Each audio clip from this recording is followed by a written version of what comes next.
The following presentation is brought to you by kmmedia.pro. Please visit kmmedia.pro for more information.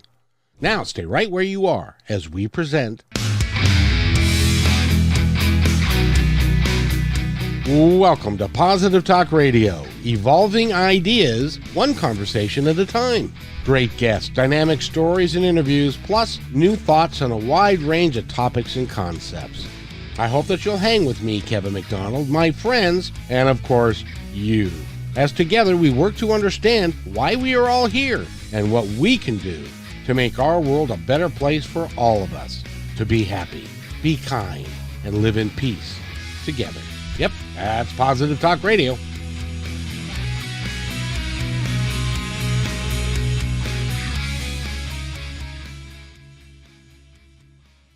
Positive Talk Radio. My name is Kevin McDonald, and this show has been a while in the making. We've had some issues with it from time to time, and stuff as far as internet outages and current technology and that kind of stuff. But I'm excited to have her here. We talked a while back, and Rachel Gracia is with us today, and she is I'm going to let you describe and tell us exactly what it is that you do. Well, I'm a therapist, specifically like a licensed professional counselor in Texas. Mental health counseling. I see a variety of clients from mood disorders, anxiety, trauma, grief. I see teens and adults. So that's basically what I do. Yes, and how long have you been doing this now? Let's see, 8 years. Awesome. Now you're in Fort Worth, Texas, and it's 100 and what there today? 106 today. So, jeez, pretty bad. Yeah, and is that going to be the high for the day, I hope? Yes, that's the high for the day, and it's right around now is when it's the hottest. So this week is like record temperatures for this month. It usually doesn't get this hot till late July, August. So yeah. And there's a reason why people take a siesta in the middle of the day in that part of the country, because it's hot. Yes. And you really can't do much outside, I wouldn't imagine. No, it's pretty bad. The air is pretty thick, and it can be humid here, so it can be a little miserable. But well, it's a beautiful area, and you got lots of people to work with. That's very true. Weather aside. You are a counselor and a therapist that's worked with people with trauma and stuff. And I don't want to touch on it a lot, but I just wanted to ask you in regards to the problem, or I guess you'd call it a massacre at the school in Texas, and I forget the name of it. But I couldn't pronounce it anyway. But what's it like as a therapist that's helping people work through trauma? What is that like when you have such an event such as that? I mean, for children, those are very formative years. They're not equipped with the coping skills that an adult has. And, something as major as that can be life altering. It was truly a horrific tragedy, and that is probably going to cause post-traumatic stress in a lot of those students that were there. And I would imagine that anybody associated with it that happened to be there that day it's a life-altering event. Definitely. And that's why, and I'm hopeful that people will take this to heart, in that if you feel like that you have gone through a traumatic situation, that you go see somebody about it. It's really hard to handle it on your own, by yourself, and most of the time you can't. It doesn't end well. Has that been your experience? Yes. The way we process trauma is, the best way to process trauma is verbally. The sooner after a trauma that you talk to someone and seek therapy, the better. When we keep things to ourselves, it just builds. And to really unpack, put away, and resolve, what a person's been through, therapy is very vital in that. And it can have, long-term effects when someone keeps it to themselves for a long time and doesn't get to express how they felt, what they went through, you know, things like that. It's pretty detrimental. Post-traumatic stress disorder is very, very impactful on a person, between flashbacks, physical triggers, mental triggers. It really can affect someone's day-to-day functioning. And that is something that PTSD is something that's relatively new. When I was young, there was no such thing. There was just, you needed to suck it up and do better, but it wasn't really a thing like it is now. But they're finding out over time that it really is a major problem for a lot of people in life. Oh, for sure. And, there's actually been studies done where they take pictures of the brain, someone without PTSD and someone with PTSD, and the brain looks completely different. It affects the physiology of a person. And I mean, I feel like a lot of mental health disorders 20, 30 years ago weren't really talked about. I feel like there was more of a stigma attached to discussing them. So now that we're more open to discussing mental health issues, these things are becoming more apparent. But I mean, with veterans, especially, PTSD is huge, you know. The interesting thing about that is I grew up in the Vietnam era, and when Vietnam, which ended in 75, and the guys coming home were not treated very well, and there was a lot of PTSD that went on then that was undiagnosed, and many people committed suicide and were homeless, and it was a Vietnam era thing. And I'm glad to see that things are getting better for us today than they were back then. And there's more resources and there's more people, and it's not the stigma of going to and by the way, Allison Roberts says she totally agrees, and that's good. So it's the stigma attached to it is gone away, which by and large still a little bit there, but Right. we're getting better with it. But today we're going to talk about a wholly different subject. We're going to talk about mindset. When we talk about mindset, give us your definition of what mindset is. Well, I think mindset is a lot of perspectives, beliefs about oneself and the world, just the way we view things. Today, I wanted to talk kind of about the schools of thought as far as the growth mindset versus the fixed mindset, because having either one of those can drastically change one's, emotional well-being, ability to accomplish things, you know, the beliefs about themselves, their self-esteem. It's a very, very major, there's a very major difference between the two, and it can really affect a person's life, which one they adopt. Is it a conscious choice on which one they adopt, or is that something they fall into? I feel like a lot of times we model our behaviors and our beliefs after our parents. So I do feel like it is a choice which one you adopt. And when someone becomes aware how one of them affects them, they have the choice, which one they want to follow. And let's break it down, because there are two different types of mindset. Yes. One is one that is growth oriented, and the Yes. other one which is more of a fixed. Would you describe that as being more of a fear based mentality?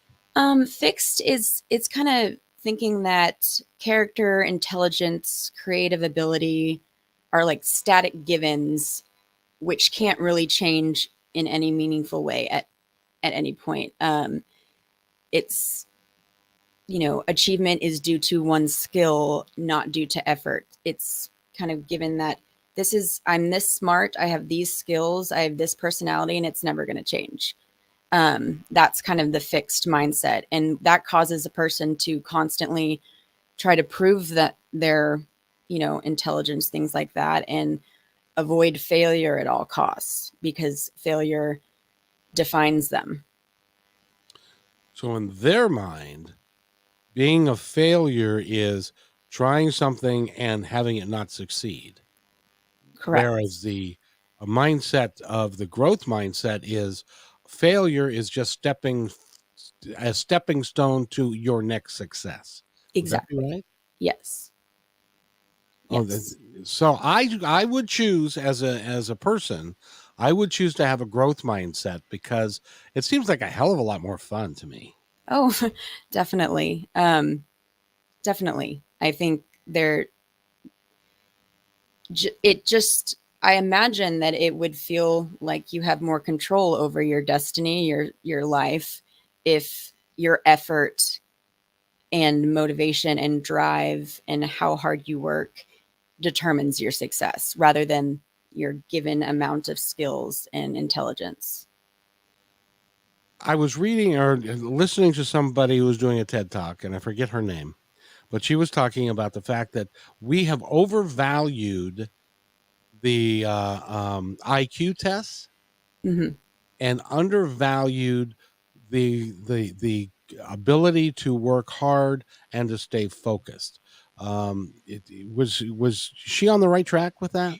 Yes, and the funny thing is, the IQ test, Alfred Binet, that he made that IQ test, but he actually didn't make it in the sense that he didn't believe intelligence was fixed. He believed that an intelligent one's intelligence can improve over time, can worsen, get better. The reason why he made that test was to show what students needed more work, how the learning was affecting them. But we kind of over time have taken that test, which was meant to show, how much work needs to be done, not this is just who the person is. But we've taken it to kind of a concrete level where IQ is just someone's intelligence, and that's just what it is. They're smart or they're not. When really a person can become smarter, can become talented, achieve a lot, regardless of where their baseline starting point is. And is it people that, and again, I guess it goes back to upbringing, or well, you tell me. Does it go back to upbringing on how you view yourself and your life, or is it something that you can break through? Is it, like I Oh, said, yeah. I think it probably originates from upbringing, modeling your behavior after your parents, what you've been told, things of that nature. Even teachers, teachers have a vital role in what mindset the children have. How they teach can heavily impact which mindset a child takes. But it's definitely can be something to where there's a breakthrough and one shifts. The reason why this mindset, these schools of thought have been so popular in the past 5-10 years is because people, now that once they learn about the benefits of adopting a different mindset, they have that choice to begin to look at things through that lens and change their mindset, which will change their beliefs about a lot of things. And get rid of the scariness of, because for some people the unknown is scary.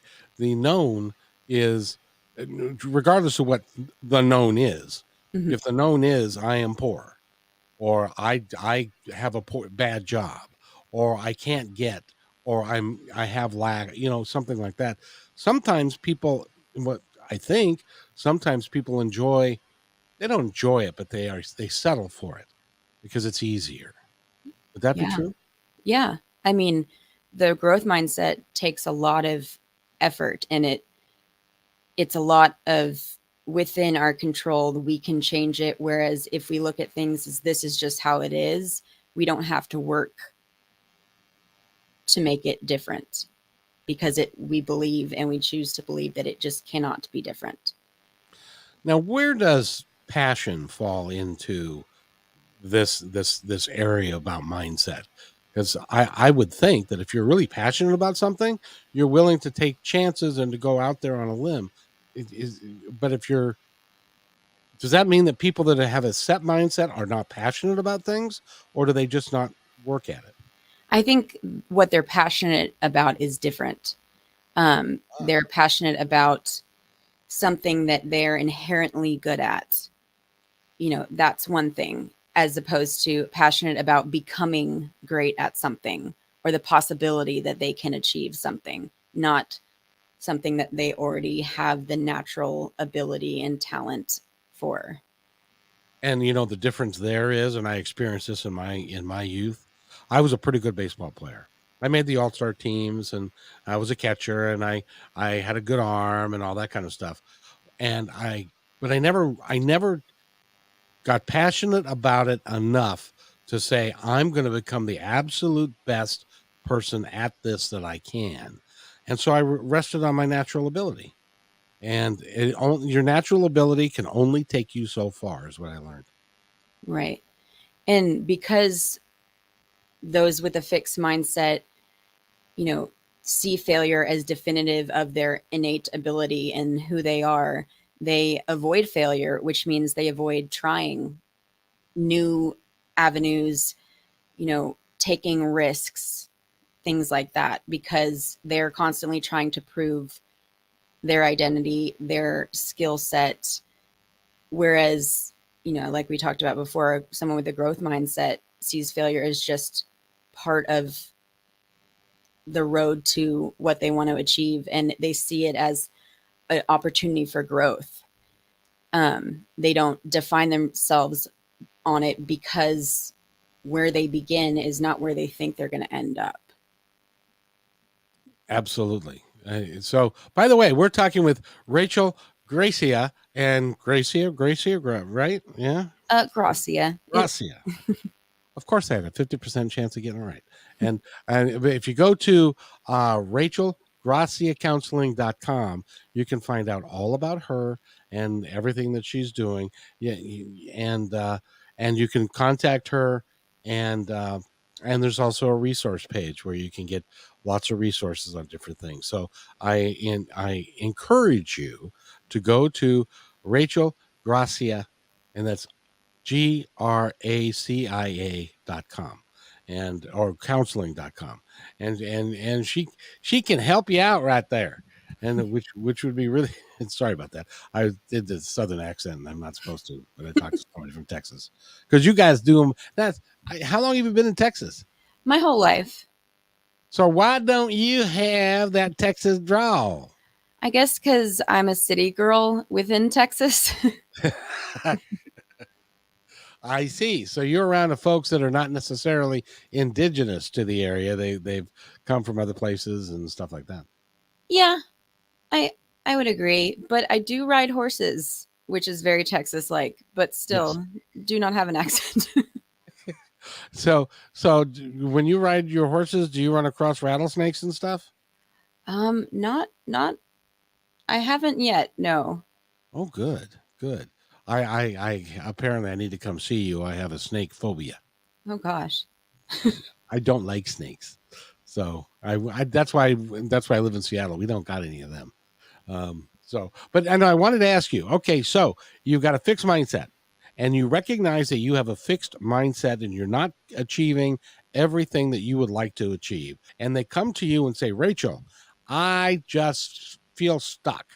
I can't move. I can't seem to achieve what I want. How do you help them move from a fixed mindset to a mindset of movement?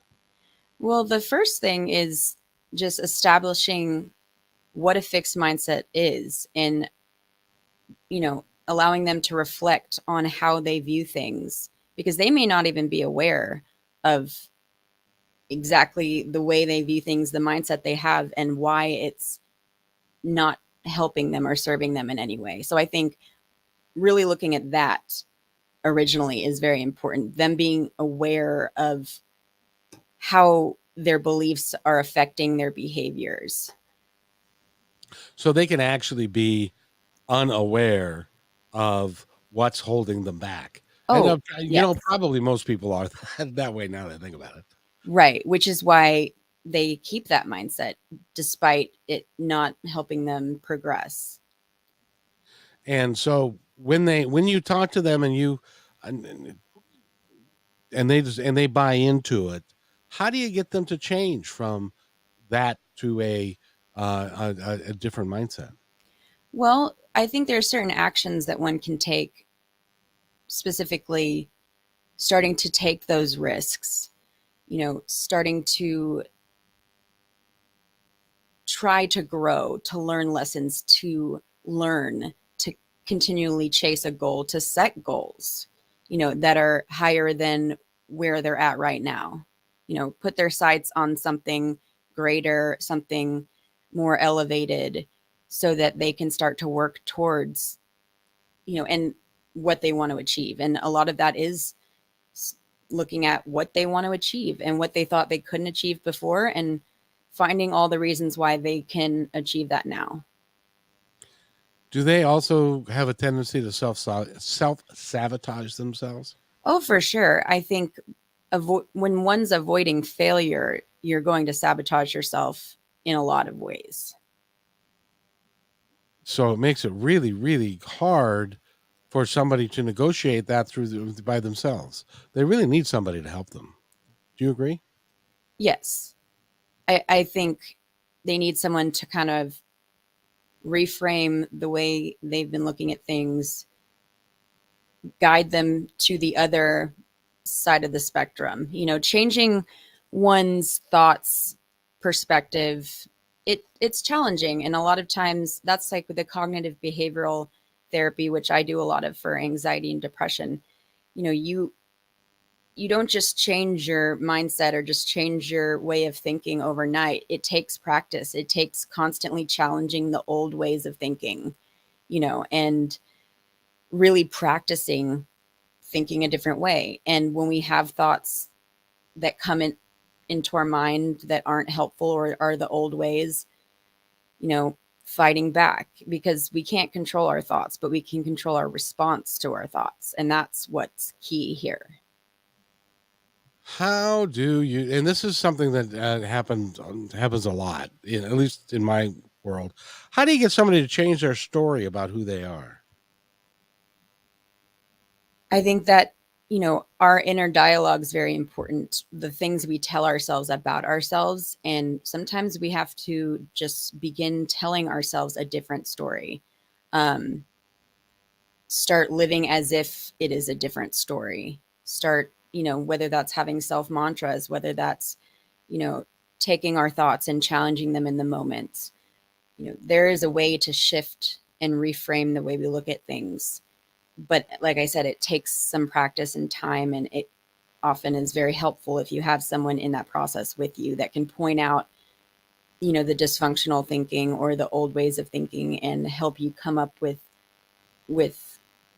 counter evidence or challenging statements to dispute it. Do we, as we age, I'm a little more seasoned than you are, and some of our listeners are, but do we have a tendency to recognize who we are a little bit better as we get older, or is it, unless you address it, will you stay kind of what I call asleep your whole life? I feel like we can change a lot about ourselves at any point. The longer we are a certain way, it's going to be harder to adopt a new way of thinking, but it's not impossible, because we do have a choice on how we choose to view things. And there's no reason a person can't, become aware of how their perspective is affecting them, and, you know, desire to move that in a positive direction. And friends and family play a part, don't they? I believe so. I'm especially, growing up, we put our parents on pedestals.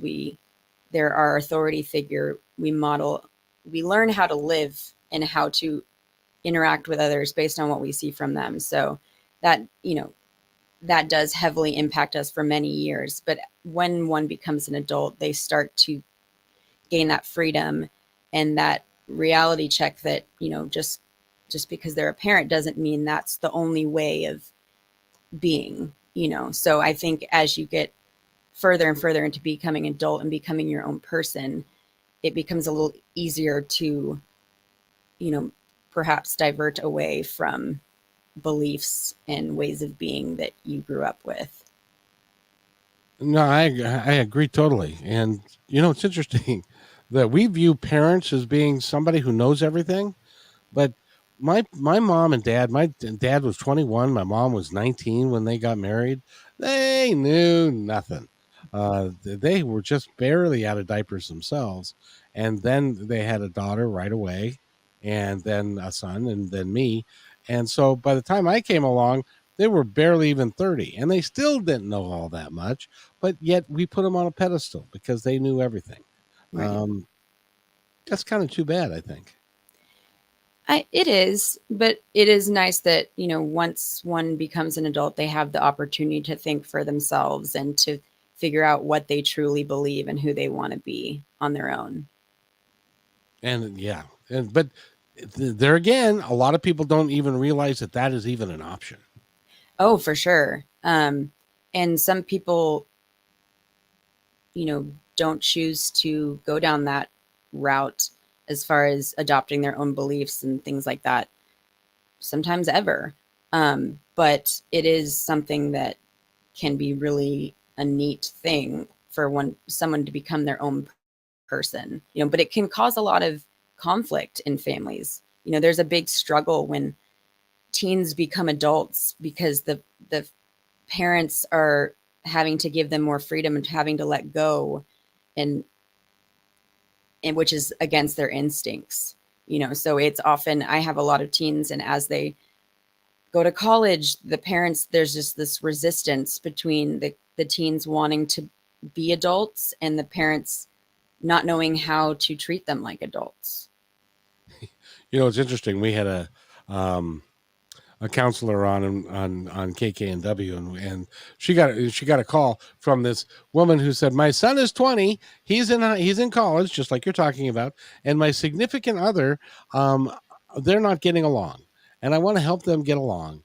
And in my sage advice, it was, um, you got a 20-year-old guy. He's in college. He's feeling like he's a grown up now, and he wants to run his own life his own way. And then you've got a 30 something year old man that says, "No, you're just a kid, and I know better." There's going to always be conflict when that happens, isn't there? Definitely. And, I'm not trying to say that a 20-year-old has the best, judgment always, but they have to kind of learn for themselves and start to take the reins in their own life, to learn the lessons necessary to become the grown adult that they need to be. I'm a firm believer that a good parent, and tell me if you think this is workable or not. A good parent, when a child gets into college, into their 20s, the parent, not the child, but the parent needs to shift.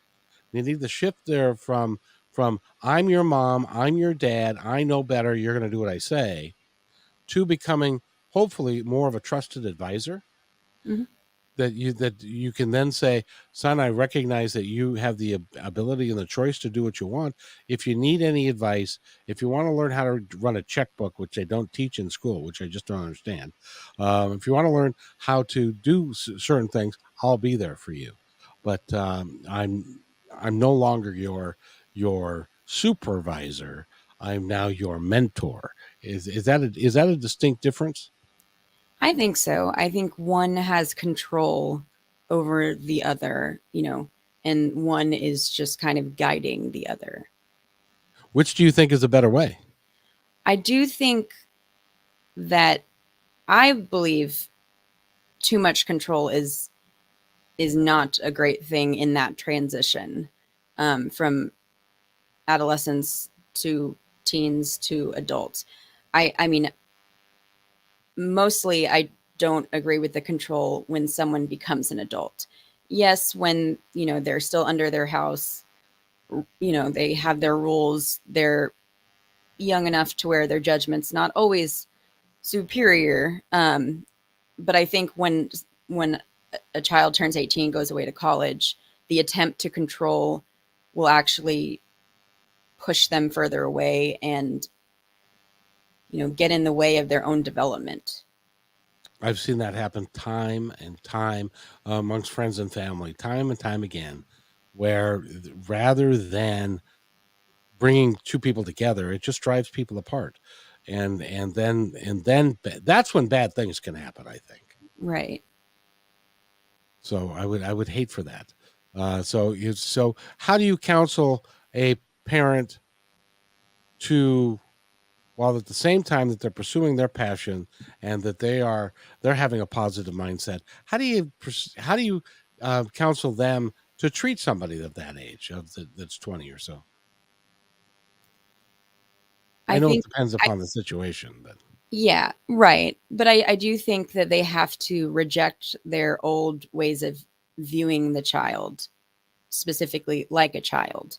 They have to allow them to choose their own way. A big thing that I see is parents trying to influence what careers, oh their yeah. son or daughter may have or want. And that can be very detrimental, especially when it's not something that they particularly enjoy or find rewarding.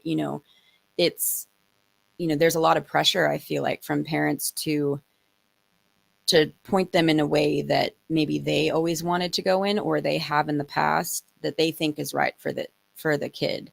And I think everyone deserves their own choice in what they want to spend the majority of their life doing. It's weird to me that we go to college when we're 18 to about 22, and we are expected to figure out and to make a choice and to have a major, and this is what I'm going to do for a career. And they're 22, 23. They have no earthly idea what it's like out there. And so we those expectations are not real, are they? No, I see that a lot. The intense stress and pressure of trying to make these small decisions, or you know decisions that are going to, what they think, change the course of their entire life, when really that's just not the case. One major isn't going to prevent future careers. There are a lot of people that have careers that their major has nothing to do with, but I think they need to adopt the philosophy that things can happen, and that they'll figure it out as they go, almost in certain aspects, that they have the confidence that they can adapt and evolve along with life circumstances, and that they to have too close-minded of a view of like what their life is going to be or what they're going to do, that can kind of get someone in trouble if they're like, this is my major, I'm going to have this career, because they don't really know that that's even something that's going to work for them. And that's another thing. You pick a career, you don't really know until you start doing the career if it's actually for you. And I think to be more relaxed on, okay, I'll try it. If it doesn't work, I can try something else. Like, I'll figure it out. That's, and the thing is, and I applaud professors and teachers for doing what they do, but they're in academia, and sometimes that does not translate to the real working world as what's actually going on out there and what you can expect when you get out there. And that's why, and getting back to the mindset, that's why having a real positive mindset at that point can be real beneficial. For sure. If you think that if a job isn't for you, or you're not it's not working out, if you think that's the end of the world, that's going to be pretty hard to recover from. But when you see it as just something you had to go through to find where you do fit in or where you do thrive, then it's going to make those bumps along the way a lot more tolerable. Got to ask you this question because you work with a lot of kids. And it's been a while since I had kids. My kids are now in the 30s, but I hear this all the time, and I would like you to tell me whether or not in your world this is kind of true. That kids and even college graduates and stuff, they're not prepared to start at an entry level position because they get a degree in college. They think that they should be getting a high or 5-figure salary. They should jump over people that have been there for. Is that true? Is that mindset out there? I think it's out there in the sense that, just as much as the opposite. I do think, that maybe these past few generations have more of an entitled, outlook, but that doesn't mean there aren't hardworking, motivated, kids out there graduating. I think it's kind of, really depends on one, how they were raised, and, what they believe. And if they, I think that honestly, a fixed mindset would make one think that they should be starting somewhere else. Whereas a growth mindset would, you know, definitely increase the likelihood that someone would understand that they have to pay their dues and that it takes time and effort and work to get to where they want to be. Yes, and that kind of is the way of it. Is that it's not really, unless you're in a specialty like computer science and you are doing a lot of coding and you're very good at coding and stuff. But that in itself is a really hard job that you got to keep learning and all that kind of thing. But most of the time when you're young, and you may even find that when you go into college, like my sister did, and she said, I'm going to be a teacher. I want to really be an elementary school teacher. I love kids and I want to be around them. Well, she spent 40 years in retail, never used her degree, not once, other than part of her resume. Mm-hmm. Because when she got out of school, they weren't looking for a lot of teachers, and so she had to have a job. So she went into retail and she did that for the rest of her life. Aren't there a lot of people that get a college degree that they never actually use the degree that they got?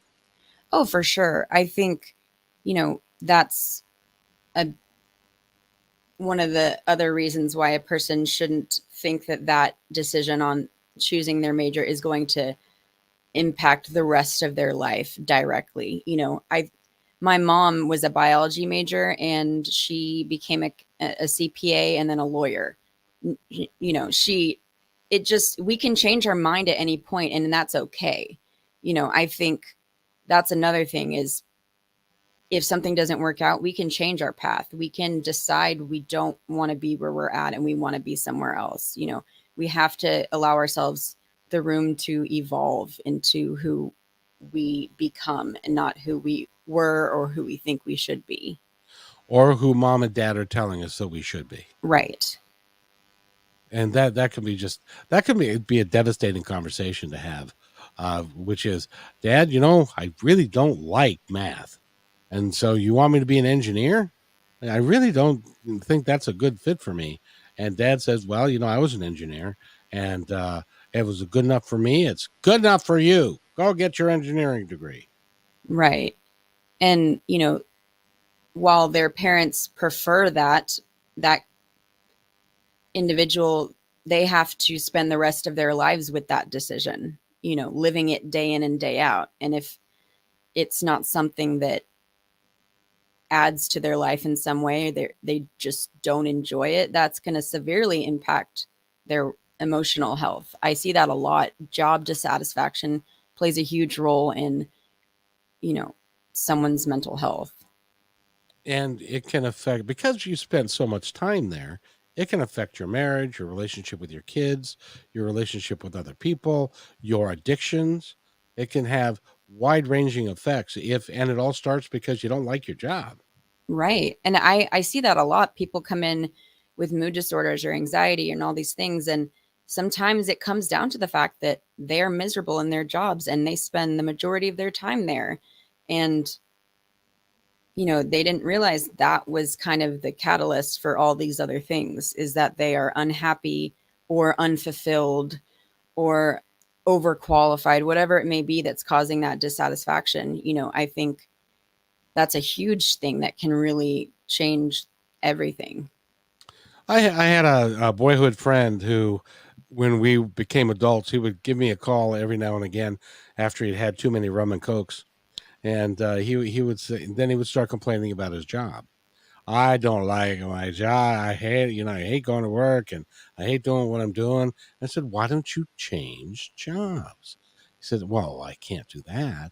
I make pretty decent money and it's comfortable and I don't have to worry about. So he had that mindset that you're talking about, Right. but But it made he it miserable. exactly. And I do think, we have the ability to change our own lives and change our state, the state that we're in. And it can be the path of least resistance sometimes, and it can be a hard path to choose, but it doesn't mean it's not worth it or can't lead to something much better. How do you convince somebody of that? I think you have to help them look at their own life for really what it is and how their experiences are really affecting them on a deep level. Once they really see it for what it is, as far as like the connection between how they feel and how they're choosing to spend their days, um, they may decide to alter that. And I would hope so at one point because there's no point in being, we're supposed to have fun in this life and we're supposed to enjoy it. And if you have a mindset that you can't for whatever reason, that seems like a waste of life to me. For sure. I mean, yes, we're not always going to be thrilled to be working, but that doesn't mean that at the core we're unhappy with what we're doing. I think of course, there are going to be days where we don't want to get up early or, do a menial task, but at the core of how we feel about our job, it shouldn't be complete disdain or unhappiness or being unfulfilled. There should be some aspect of the job that is adding to your life in some way other than, I mean, yes, money is very important, but is it worth it if a person is depressed, is burnt out to the point where they can't enjoy their family or free time? I'm sure you've seen the report. They asked, I think it was like 100 people about job satisfaction and why would you change jobs, and money was like down the list, like five or six. A lot of it had job satisfaction and rewards and feeling good about it and all of those things that are not cut and dried like a paycheck.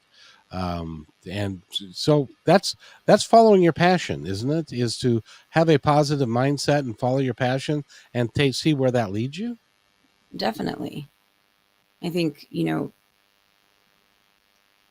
to fight for your own happiness is really important. So I couldn't agree with you more. So by the way, we're talking with Rachel Gracia and Gracia. And never mind. She's a wonderful therapist out of um, uh, Fort Worth, Texas. And do you do work on Zoom? Can somebody contact you and you can do that? I do a lot of virtual counseling. Um, I have a lot of in-person clients, but I also have a lot of virtual clients. Do you find that there's any difference between really? I mean, when they're in front of you, you can see body language differently and better and that sort of thing. But is the results can be just as positive either way, right? Oh, for sure. And for some people, they feel more comfortable in a virtual environment. It just depends. For those that have social anxiety, things like that, they can often feel safer in their own home. Yes. So they can just get on Zoom and you can have a conversation with them. Right. Is the best way to contact you through your website, Yes. which is Rachel Gracia counseling.com. Yes. And that's GRACIA counseling.com. And I wanted to take a moment here before we go and to let you, to give you the opportunity to tell our audience, those that are listening now and those that will be listening in the future, anything you'd like them to know. Well, I think that, what kind of going back to the mindset and things like that, I think our thoughts greatly affect our lives. How we think how we look at things, our perspective can change everything. It can change our mood. It changes our emotions, which then change behavior. It all starts with the way we think. Um, and to change that, we have to look within ourselves. That those who look within awaken. It's, we really do have to take inventory of the way we view others, ourselves, the way we think. And once we kind of get a grasp on that, then we can go about shifting it into a positive direction in a way that's going to help us rather than hinder us. Because the way we think, our perspective is kind of everything. We can take two exact same situations, and your perspective on it can change whether you're happy or sad. Mm-hmm. And that's virtually true about everything. Right. You get to choose whether you're going to be miserable or whether you're going to be happy just by the choices that you make. Right. And, I'm not saying with, clinical depression, things like that, that a mindset shift is all you need. But with a lot of our life, the way we look at it will change how we feel about it. And the mind shift change affects how your brain operates and what you think about things. Right. And how we think starts to influence our beliefs, and our beliefs heavily influence how we see the world. So. Absolutely. And Dr. Marnie Hill Fodorero says, great interview with Rachel. Yes, we must do the inner work to shift our understanding. Kevin, you and your show are just awesome. Thank you. Thanks, Mom. Appreciate it very much. It's no, that's Dr. Marnie, and it is, um, it's a great pleasure to have you here, and I look forward to talking to you in the future about more things, because one of the things that you talk about with the mind shift, which is I think very important, I call it authentic grit, and it is a style of living. It's a way of being that is different than just sitting around on the couch eating chips. You're working every day to be the best version of who you are, the best version that you can pull off at any given moment. Are you going to succeed all the time? No, of course you won't. But you're going to give it a try, and you're going to keep working at it. And that's where grit comes in, is you don't give up. Exactly. That's what, who was it? Buzz Lightyear? Never surrender, never quit, never surrender. No, that was, never mind. I digress. An old movie anyway. But thank you, young lady. And I hope that it gets under 106. What's the temperature going to be like tonight in Fort Worth? Probably get down to 90, maybe 85 if we're lucky. Oh, goody. So I would go but so it's not only expensive, you can't really open your windows because it's hotter outside than it is inside and stuff. So it's you got to use your air conditioning all the time. Yes. Yeah. So, well, I thank you for coming on. Is there anything that you'd like to add before we go? Just thank you for having me. This was a lot of fun, and I really appreciate the opportunity to, spread the word on these issues. It is vital. It's important that we all spread the word on what's on counseling, on working together, on doing some great things. And actually, before we go, there's a couple of, if you don't mind, a couple of commercials I'd just like to throw in here, because I think, somebody said to me one time, well, you've got a commercial running about a counselor. And I said, well, you know what? There are 330 some odd million people in this country, and I think we all need a counselor. And I don't know about you, but I mean, I know you're good, but I don't think you could do 300 million people. Exactly. I think you can reach a lot more people in a situation like this. Exactly. So stay right there, and I'll be right back in just a second. Okay. Do you believe in the combination of brain work and spirituality? Her grace and sense of humor have made Allison Roberts highly sought after. She's a cognitive behavioral expert with natural intuition. Allison has guided thousands of people all over the world to find their internal power. Visit ALLYSONROBERTS.com for your free guided meditation today. And that's Allison Ross. She's got a book coming out tomorrow. Oh, awesome. And I would like, when is your book coming out? That is something I have not accomplished yet, but, have plenty of time. Yes, you do. Yes, you do. You are very young in the process, and you've got literally decades to put it together. Yes. So again, I want to thank you very much for being here, and Rachel, will as we go forward, and when you get ready to publish that book or that ebook or that blog or whatever you're going to do, contact me and we'll have you back. We'll have you on back before then anyway. So. Perfect. So I thank you so much for being here.